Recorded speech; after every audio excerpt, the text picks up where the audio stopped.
Hello guys, oh my god, it's been so long since I filmed a YouTube video.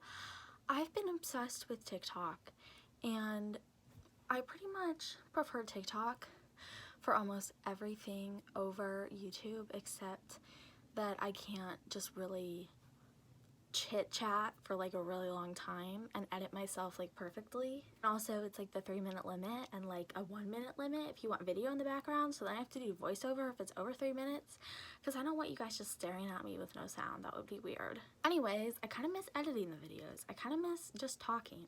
So today I'm going to be doing mostly talking about how my recovery is going and my opinions of the recovery community on TikTok. I have a lot of them.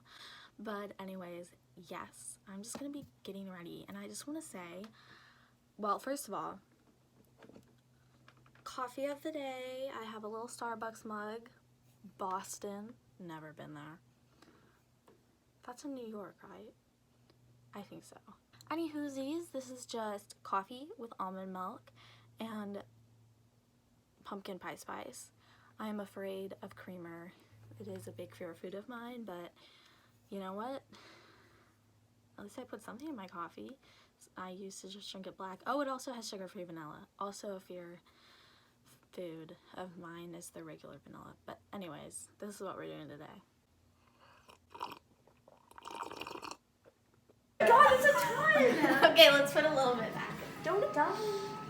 Getting ready has been so helpful for me. Like doing my makeup. Sorry, I'm trying to get the lighting good. I had someone complain about the light in the comments and I was like, you're my only comment, so of course I'm gonna say yes to you, you know? Anyways, so trying to get the lighting good. It's not too good because of like my nose shadow, but you know what, I'm just gonna stick with it. But getting ready, doing like a full face of makeup just makes me feel so much better, so much better. This is the only primer and the only foundation I have. We have the Wet n Wild foundation, Photo Focus in the shade Porcelain. The lightest shade is almost always my shade. And then we have the e.l.f. Hydrating Face Primer. I need to wet my beauty blender, BRB. I'm back. So this isn't even a beauty blender, it's a Real Technique sponge, but it's basically the same thing. My actual beauty blender, it used to be like light pink. I've tried to wash it. It doesn't really work, but yeah. So my boyfriend got me a new one. So I'm not doing really skincare today because I don't feel like it. But I'm trying to put this pretty much everywhere. I stopped using my adapalene, or Differin as they call it in the drugstore. I used to get it prescription, but I'm now just using moisturizer and just washing my face. And do I have acne? Yes, but the adapalene was so drying, it wasn't really worth it to me. And yeah, I'm gonna put this on my eyes. I don't know if you're supposed to, but my eyelids get super dry. Even with the adapalene, they were getting really dry, even though I obviously do not put that on my eyelids. Kind of avoiding my nose ring. My nose ring fell out yesterday. It was out for about 6 hours.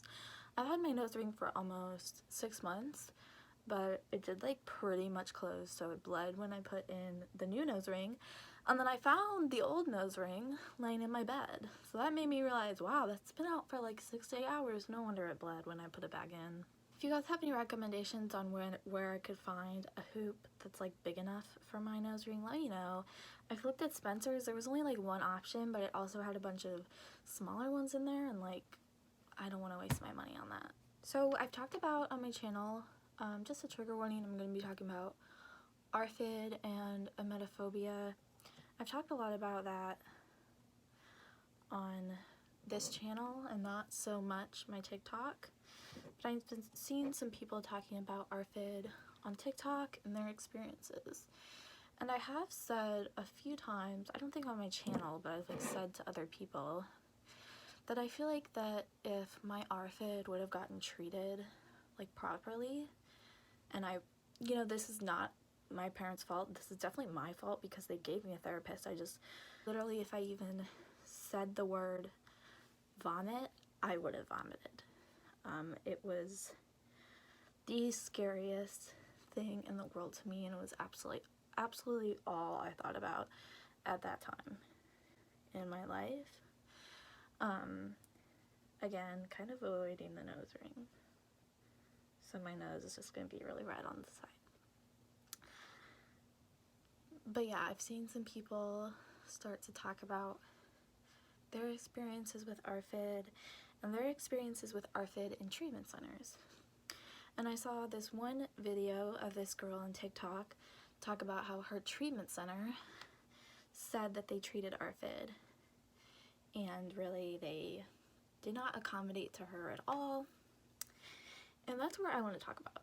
So I said if I probably went to a treatment center that actually had, you know, they actually treated arfid properly, that I probably wouldn't have developed anorexia, or maybe not even my OCD. Treatment centers that say they accommodate arfid also treat anorexia. And one thing with my arfid is I was very restrictive in what I would eat. If I was put into the treatment center that I was at mainly, and they did treat arfid, I wouldn't have eaten anything. I would definitely not have drinking the boost. The treatment center I was at had a policy: if you have 3 refusals in a row, like once you get 3 refusals, you get a feeding tube. I would have gotten a feeding tube my first day, and that would have traumatized me even more, because a lot of times you gag when you get a feeding tube, and that would have freaked me the fuck out for sure. Now, one thing is, a lot of people, when you would go into a treatment center, that's when you're at your worst. So if I was at my worst in my arfid, then I wouldn't have eaten anything they served me, most likely, and then I would get a feeding tube. But if they did accommodate, like, oh, if they like fed me slowly, like what I actually would eat or be willing to eat, then I think it would have worked out. But the thing is, that treatment center also treated body image and restrictive eating disorders like anorexia and bulimia and binge eating, and that could have been, if they would have accommodated like food wise and I would have eaten with them, that would have been so triggering for other people. It would have been extremely triggering because of such of the small amounts I would let myself eat, because I was so afraid of throwing up and getting food poisoning and it being like filled with germs. That would definitely trigger other people who didn't have arfid, who maybe had anorexia or bulimia and were like, hey, what the heck, she gets to eat like just crackers and I'm eating this like really high meal plan, like that's so not fair. And even if they did understand it and they understood why, it would still probably be triggering to them. There is a program in Wisconsin for OCD, which I think would have been really helpful for me at the time, and I think could have actually accommodated. But it's so complicated treating arfid with other eating disorders at the same time. I think a lot of treatment centers say they can treat arfid just because they think of the exposures that they can do, because they also do this with with patients with anorexia or bulimia and binge eating disorder or other feeding or eating disorders. And I just think that they really can't. And they kind of just think, oh, you need exposures, but you can't do an exposure every single fucking meal and snack. That is exhausting. And yes, it was kind of an exposure for me when I was there for my anorexia every meal and snack, just because, you know, the food was scary. But this was like an extreme fear of, I would choke when I saw food, you know, I would vomit, and it was my biggest fear ever. So I don't have really a setting powder right now except for this Coty Airspun powder. So that's what I'm going to be using today. So I know I said a lot that I haven't wanted to ever post what I eat in a day videos, and I do kind of hate on some what I eat in a day videos, but at this moment in time, I feel like I'm at a space in recovery where filming what I eat in a day videos could really keep myself accountable. My big issue with what I eat in a day videos is when people post them while they're still struggling and they know they're still struggling. I think it's one thing to post it and not know that you're still in your eating disorder, but I think when people post them, just a lot of the time, it can be super triggering, and there's comparison. There's so much comparison. If I was ever to film a what I eat in a day video, and it would probably be on TikTok just to be quicker, I think I'd really want to positively know that I'm not restricting at all and I'm fully listening to my body. And I'd also want to let people know in the video, if you're eating more of this, if you're eating more than I am, totally go for it. If you're listening to your body and you're eating more than what I am, that's what your body needs. I just want people to know that food is it just changes every day for how much like you need, like based on your body and of course like your body's needs. It's not the same for everyone at all. So as you saw, I put a shit ton of powder like everywhere. I'm gonna go ahead and put on chapstick. This is the Clinique moisturizing, no, this is the Moisture Surge Hydro Plump treatment. This was in my last what I got for Christmas video, and this is really good for just making your lips look big. But anyway, my boyfriend got it for me for Christmas, and I really like it, and it really helps. My boyfriend likes to make fun of me for my chapstick drawer, but he buys so much chapstick he loses it. His favorite is the Carmex cake batter. I tried to find some more for him. I think I might look at Five Below. But yeah, he like yesterday he went to work with 4 chapsticks and came back with 1. He uses it so fast and he loses it so fast. Okay, so I have my little recovery rant. I do want to talk about body check. This is a Sephora bronzer from 2016, and I'm still going strong with it. This is just a Morphe brush. I've never contoured before. I just use bronzer. But anyway, one thing I just want to let people know is if you have an emaciated body, you don't have to cover it up. I know a lot of times if you wear a crop top, if you wear short sleeves, and you have an emaciated body, people automatically think you're body checking. And that's kind of unfair to that person. And just like how I don't think you should have to cover your self-harm scars up for someone else, you should not have to cover up your body because people think you're body checking. You don't have to cover up your self-harm scars because people think you're like trying to brag or whatever. I just like want people to know that a lot of times people aren't body checking. They're just having fun. They're just dancing. And I know it can be triggering, and if it's triggering for you, like totally stop watching, like block them, you know, but please don't like send hate to them. And then there is the, oh yeah, they're obviously body checking. They're squeezing in their stomach, turning to the side. This is a Tarte blush. It's really small. It's called Party with 3 A's. Triple A, baby. This is a Real Techniques brush. So happy when I put on blush. And then we also have what the recovery community on TikTok likes to call progress photos. They're just body checks. They'll be like, oh, this is when I was really, really sick. And this is like me now. I'm like, yeah, great, you made so much progress, but like, you know that's triggering for people. Like, that's not necessary to post. It really isn't.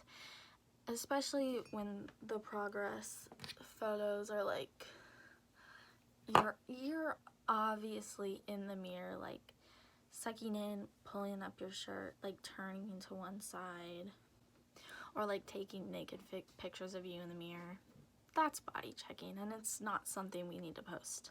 If you're proud of how much progress you've made, great. I'm so happy for you, seriously. Like, you've made it so far. I'm so proud of you. But there is a point where, you know, this could really hurt some other people, and maybe we should just keep it to ourselves.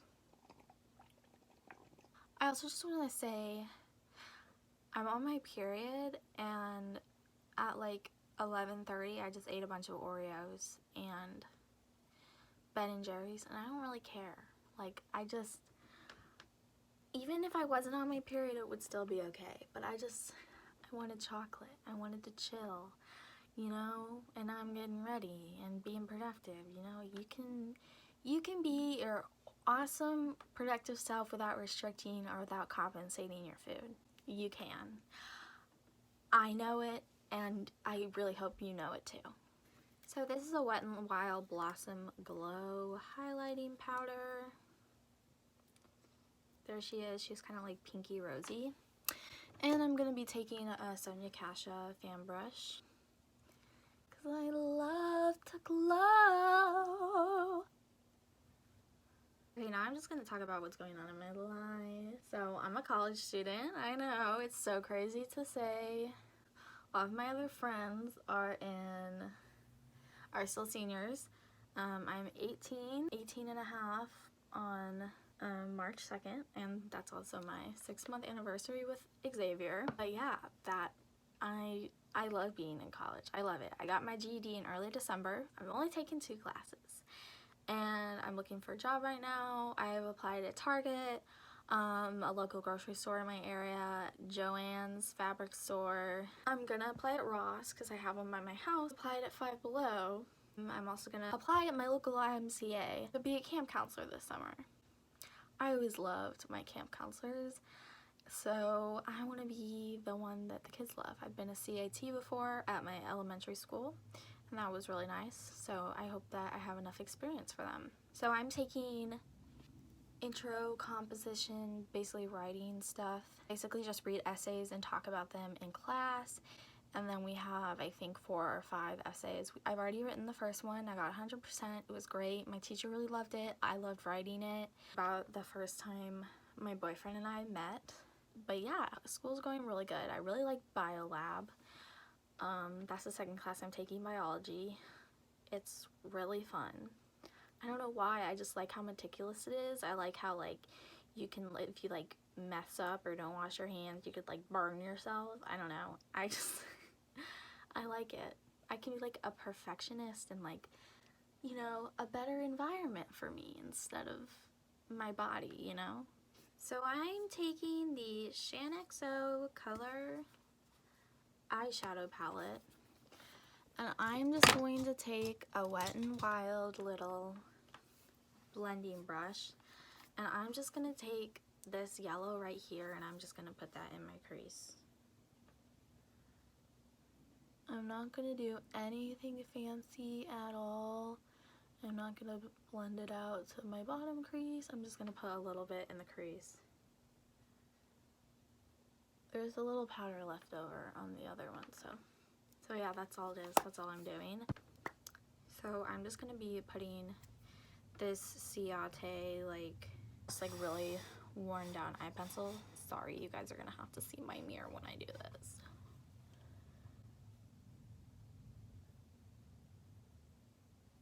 I'm going to do some eyeliner with just this Maybelline pencil. I'm not going to do a wing though. So this is my eyeliner situation. I'm going to use the Maybelline Falsies Push Up Drama. And I'm going to just do that on my top and bottom lashes. I figured out how to get better lighting from both sides. Okay. So yes, I'm going to be using this Too Faced Melted Latex. But I really like the liquefied high shine lipstick. That's what it says. I like it. It's in the shade Hopeless Romantic.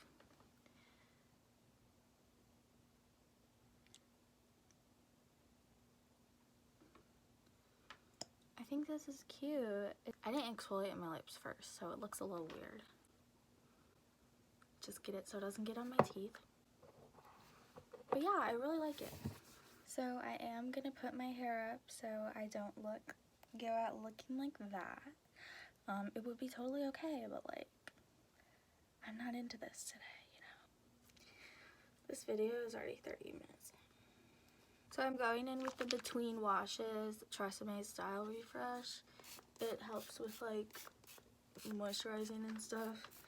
And I'm just spraying this all over my hair. Because I've been taking a lot of baths lately because I've been just can't stop listening to Harry Potter audiobooks. Let me look at this hair part. I'm not a fan.